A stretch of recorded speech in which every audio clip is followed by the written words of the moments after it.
Hey, what's up, Roxstars? It's Rox coming to you today with the review for Real Housewives of Potomac, Season 5, I believe it is, Episode 1. So yes, we are back with Real Housewives of Potomac. Not really looking forward to this season, even though I know a lot of you are. You know, I think we have reached a place in the Real Housewives franchise. It's inevitable. It happens all the time. Just like we remember Real Housewives of Atlanta kind of turning a corner, and it went from like being fun to like kind of being extremely toxic. I think that's where we are with Potomac. Okay, we about to get to that point where we're just like, oh my God, you know, the girls now have real reason to not like each other. You know, before it was just like superficial and on the surface, but now these women have been through a lot together, and yeah, they don't really like each other. You know, certain ones don't like each other, and that's just kind of going to be what it is. So, you know, as a reviewer, the fans make it difficult because, you know, now they have like true stans. You know, I always tease about the Portia and the Kenya stans. They've actually toned it down quite a bit, because even I think the stans is just like, it's whatever, you know. But now they kind of have transferred over to the Potomac franchise, and, you know, you got your diehards that just can't see anything else other than the one that they love. So it makes it a little difficult. You know, you be in the comments, it be these 5-paragraph, real long, you know, dissertations on, and child, I'm just not really looking forward to all that. I'm trying not to be negative, but you can just kind of see where it's going from the very beginning. So that's what it is. But, you know, I'd be crazy not to review this show. This is one of my highly watched videos. So, I mean, we just gonna make it do what it do, you guys. But, woo, I got to put on the whole full suit of armor and get my mind and my body and my soul ready for this. Okay, that's enough complaining, you guys. Not much happened today, but like I said, set the tone. So with all that being said, let's get to the review, shall we? So the show starts, you know, cutely enough, everybody getting ready for their one-on-ones, their meetings in the booth, you know, when they're just talking to the producer. Everybody all made up. I was like, whew, some make up more than others, right? We'll get to that in a minute. But anyway, yeah, so the producer asked the girls, you know, describe with one word last season. So everybody's like, oh Lord, like, what is the word? And Giselle thinks about it and she says toxic. And then we get flashbacks of all that happened last season.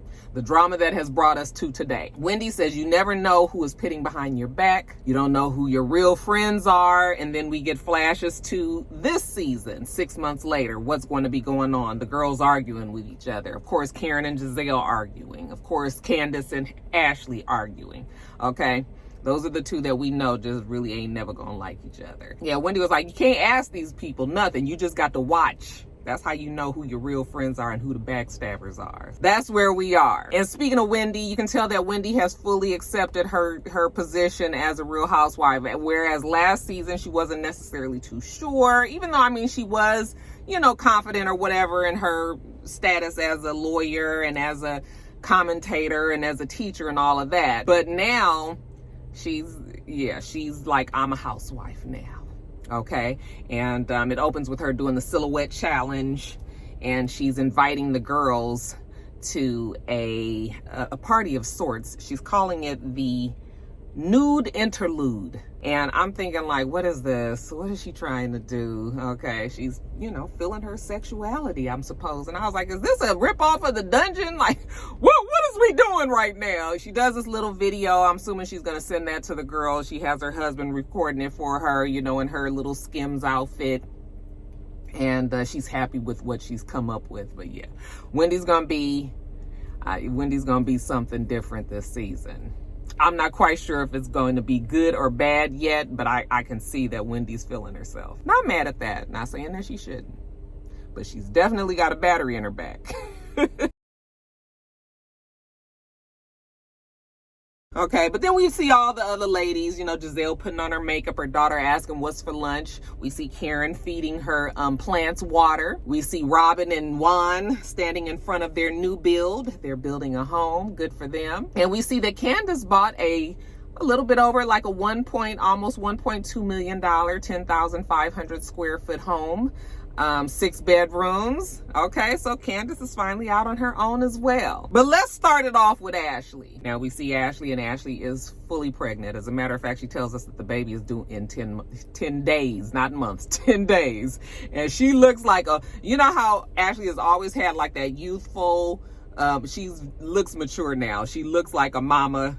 Okay, she just doesn't have, I'm not saying she looks old or haggard or anything like that. I just can tell that she now fully looks like a grown-ass woman. Michael is there with her, and little baby Dean, she says, oh, Michael is an amazing father. You know, she didn't really know what to go by because her father was never really around. So yeah, Michael's perfect with Dean. Dean loves his daddy. So she's happy. As far as her and Michael, well, she says that they haven't had sex since she was 5 months pregnant.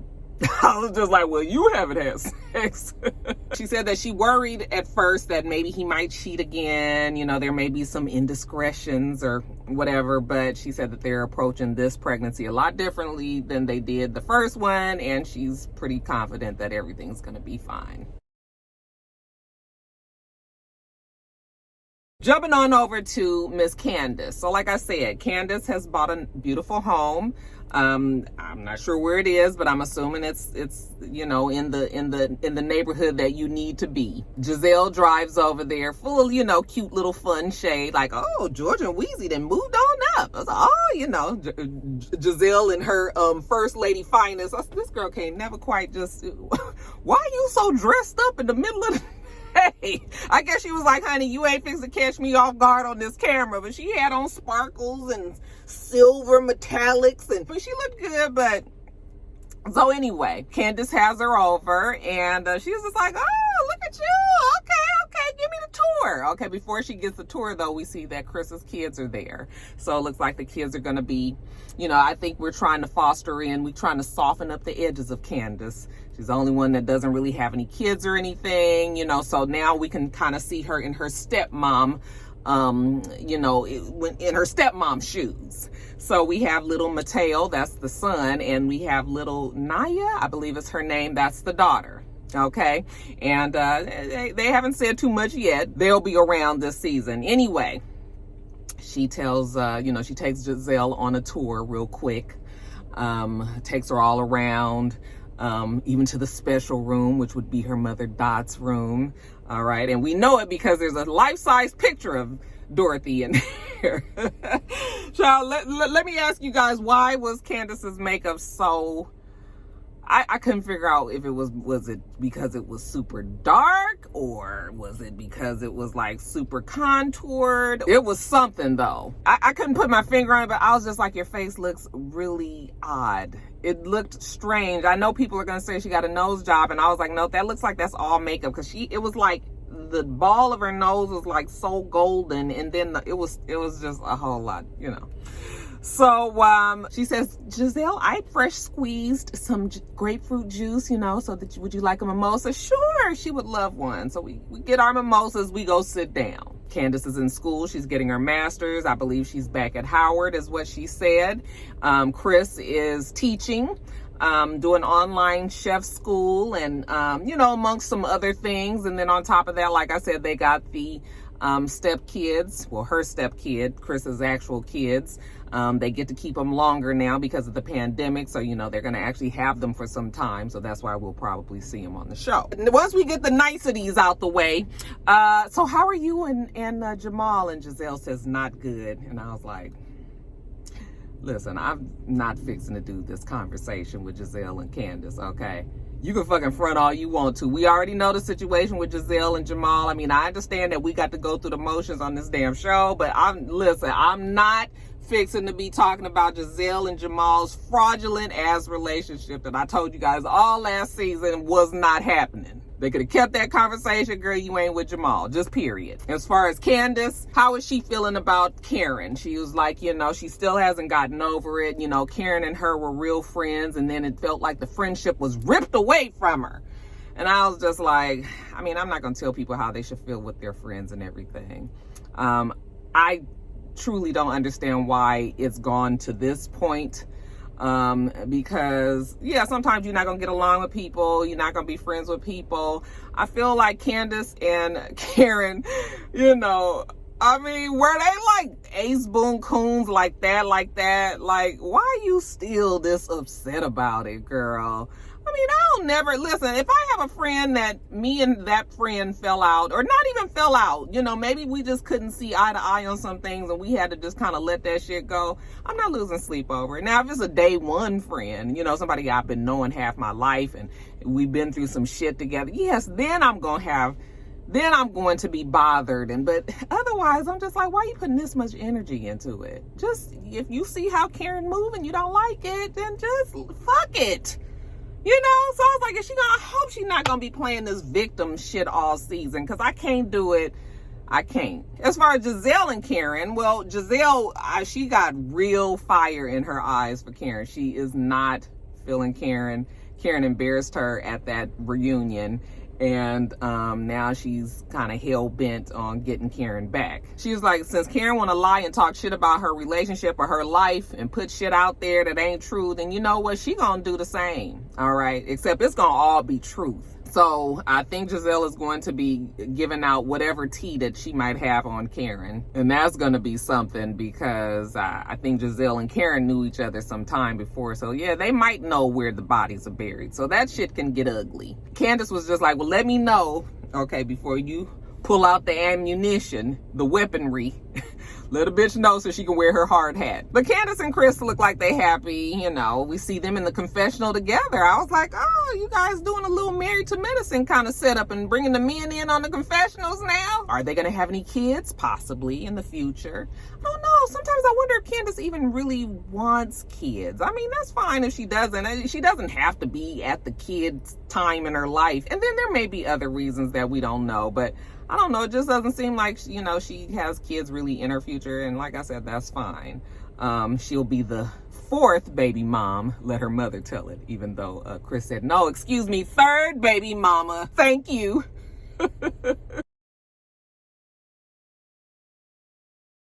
We see Karen. She's looking for her wedding gown. I'm not sure why she's getting this for her daughters, or she didn't mention anything about her daughter about to get married or anything like that. But the idea is for her to take a part of her wedding gown and, you know, sew it on to her daughter's new wedding gown so that, you know, she would have the memories of her mother, you know, the connection there. Before we even get started on this section, you guys, Karen's makeup. Oh my God, why is it this heavy? She wears so much black shadow around her eyes that you can't even see her eyes. And I know that that's like people do that sometimes to kind of like hide wrinkles. But I was just like, she looks like she has two fucking black eyes.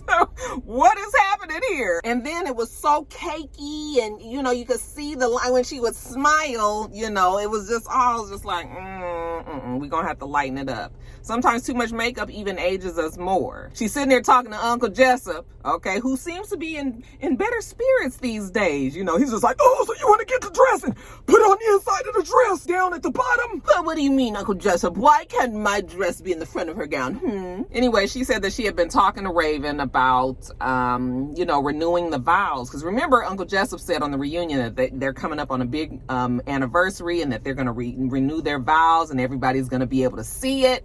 And I guess he was serious when he said it, so now Karen is holding up to it. You know, I just don't know about renewing the vows because it's kind of got a stigma to it because it doesn't have the best track record. I was talking to Raven about it, and she said, oh, Mom, why don't you just rename it? Call it something else. And guess what she came up with? So nice. We had to do it twice.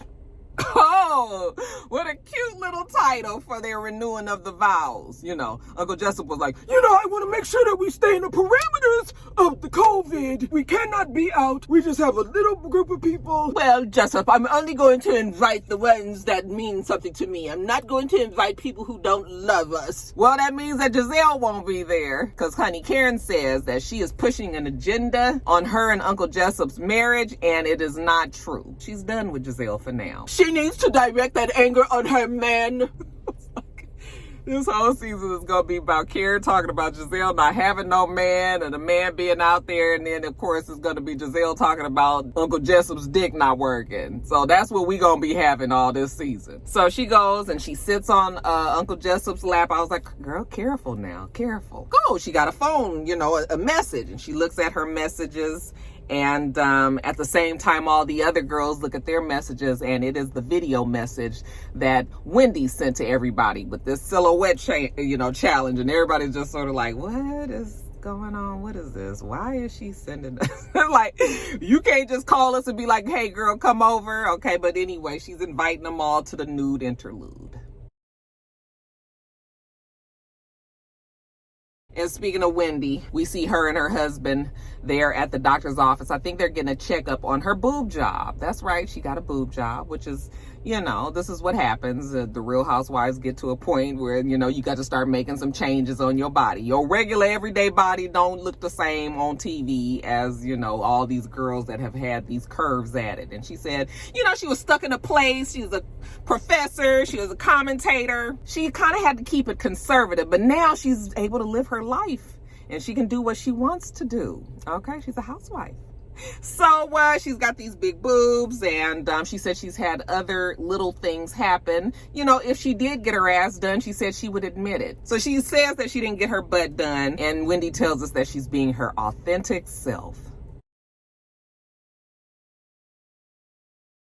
Now let's jump over to Robyn and Juan. So the producer's like, okay, Robyn, so you guys got engaged. Now when we get married? Because you have to remember that they've been delayed.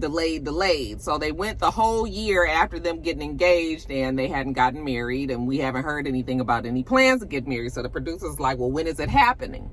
And Robyn goes on and on about, well, the pandemic happened, which that's true. She says now they're doing virtual schooling, and, the boys and the kids and the things that they have to do is just a lot. So, getting married is not at the top of the list. Juan said, look.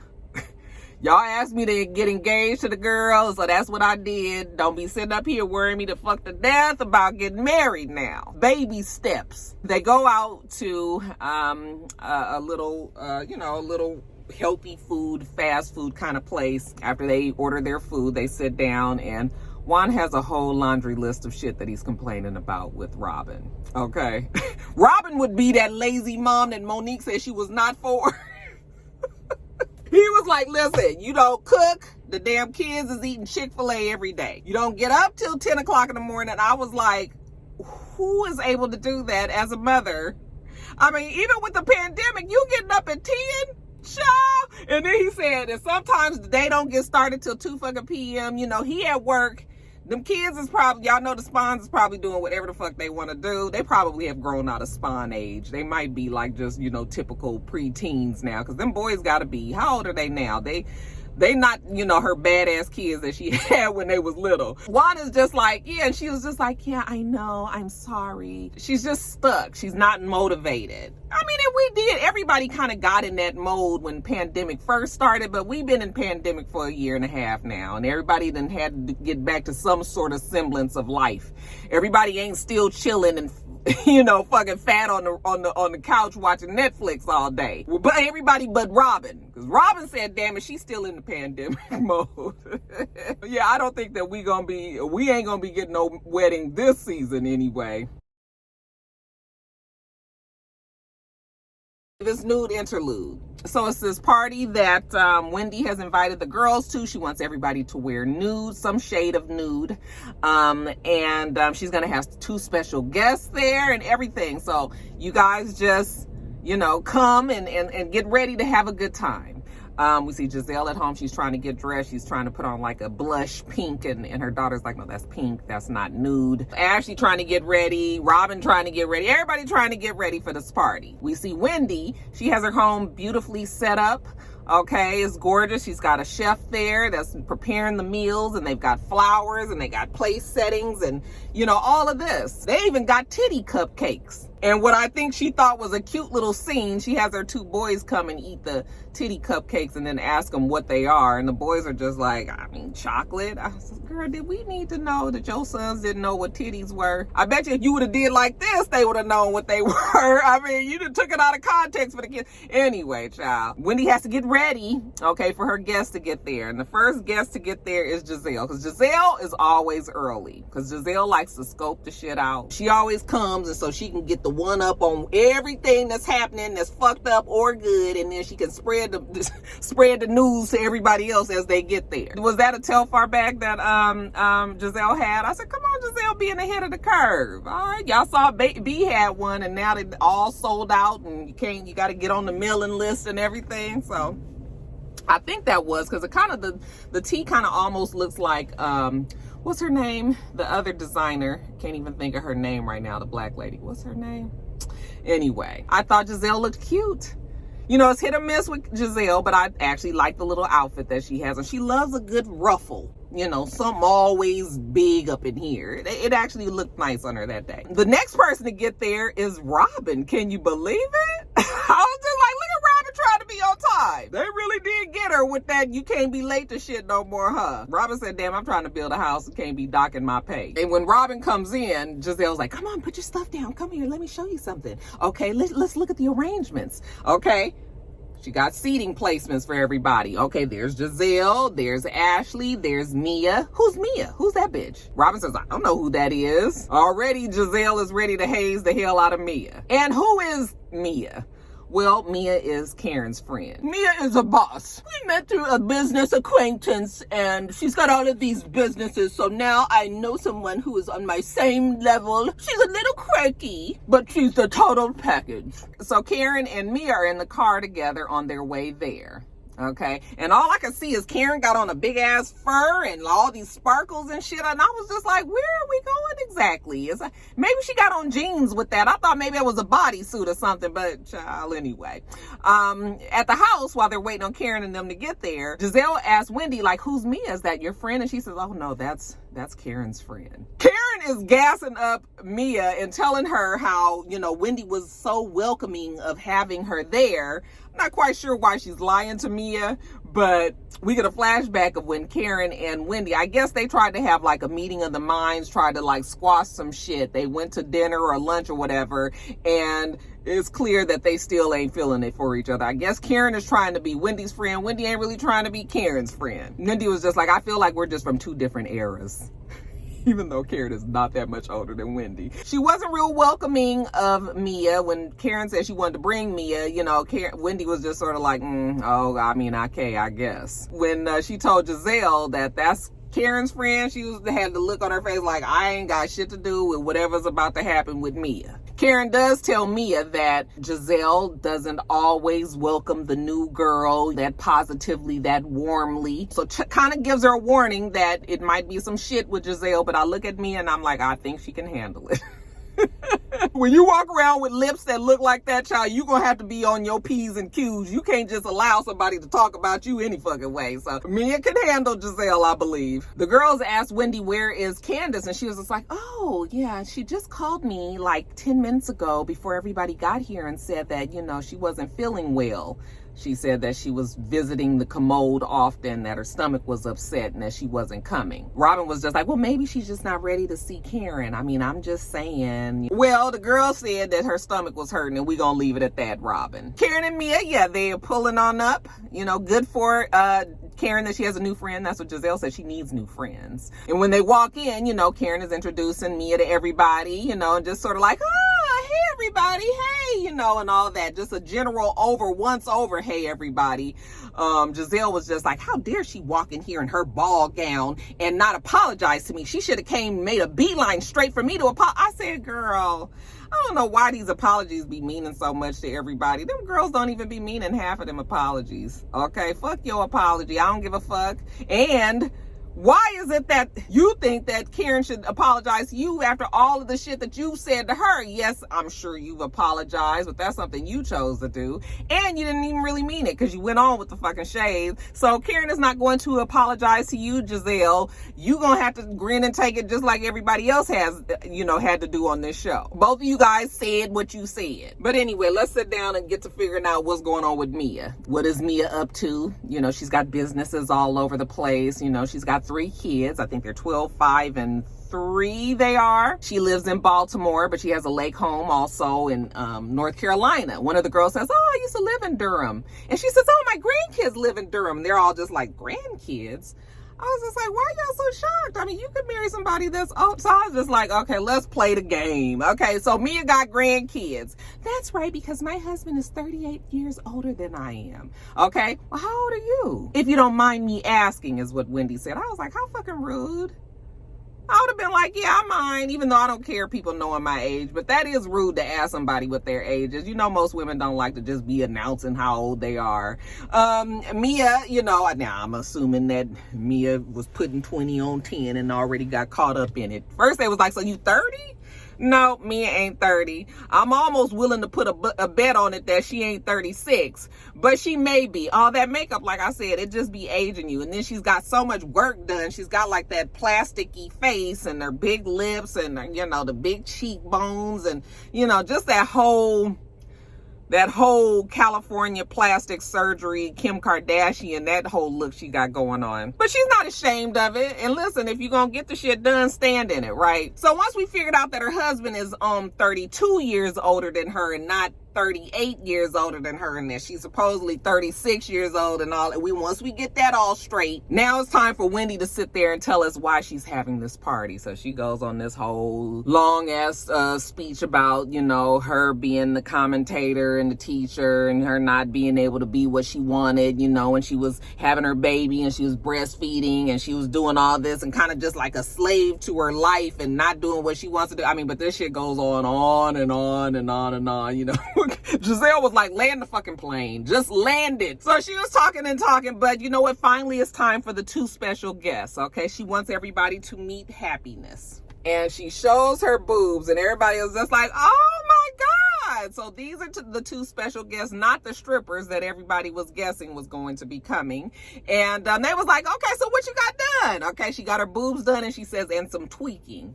And they was like, you got your ass done. She has on this long robe, and she won't take it off for us to see exactly what else is going on with her body. And she said, no, just tweaking. And Robyn was just like, now everybody know you had a flat ass back in the day. Okay, so you need to turn around and let us see, because we can even see through that robe that you done got something done. But she's not ready to show off her ass, apparently. I believe that she's done something to her face. It's a little different. Yeah, it might be something a little different. Wendy is not willing to tell. Her face did look, but it's hard to tell with the way that they can contour these days, but it did look a little different right up in the here area. But you know what? It's okay. She loves it. She loves everything that she's had done. This is the new and improved Wendy. Let's go sit down and eat. So they go and sit down at the table. The chef comes out. Poor thing was just as nervous. We were about to have chicken coconut curry. Y'all made that poor girl get up there and say what they was having. Okay, so nice. So while we sitting there getting our food served, Wendy says that she can be smart and sexy, and she's got many layers to herself. Mia was like, yes, she understands because she has many layers as well. And then Wendy says, I know you look like you've had plastic surgery, so what have you had done?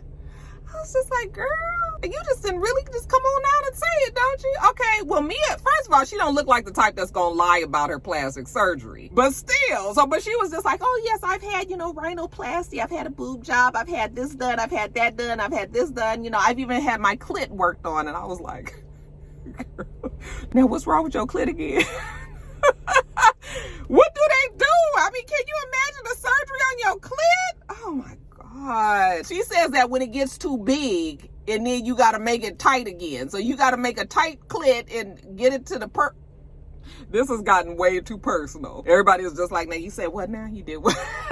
She was like, yeah, bitch, don't sit up here and think that you about to call me out on my plastic surgery, bitch. I'm not gonna meet you there. I'm gonna beat you there. Karen asked where Candiace is, and Wendy was like, oh, that's right. You weren't here. Candiace said that she wasn't feeling well and that she wouldn't be here. And then Robyn again. Well, I think that maybe Candiace is just not ready to be around you. I mean, I don't know. I'm just saying. You already fucking said it. Now you got to say it again because Karen is here. Shut up, Robyn. But she suggests that they need to just have a one-on-one. And Karen says, well, you know, that's fine. Candiace needs her time and I am willing to respect the process. I've known Candiace some time and I do respect the friendship, so I'm willing to wait. Ashley was like, well, I mean, you know, she's a grown woman. She can speak up whenever she comes around, you know, looking at Robyn like, why don't you mind your business? I look at this. This is Ashley trying to tell Robyn that she's being sort of messy. Ashley was like, you know, it's just, I don't even think that me and Candiace will ever get to that point. And they were like, well, why? I mean, what do you think is the problem? She was like, we just don't mesh. And I was like, thank you. There's finally time for people to just really be realizing some people you just don't fuck with. Well, Wendy says, well, it is her sincere hope that they can get to a place where all of the girls are cool with each other. And Giselle's like, yeah, I don't know about that. Well, why don't you know about that, Giselle?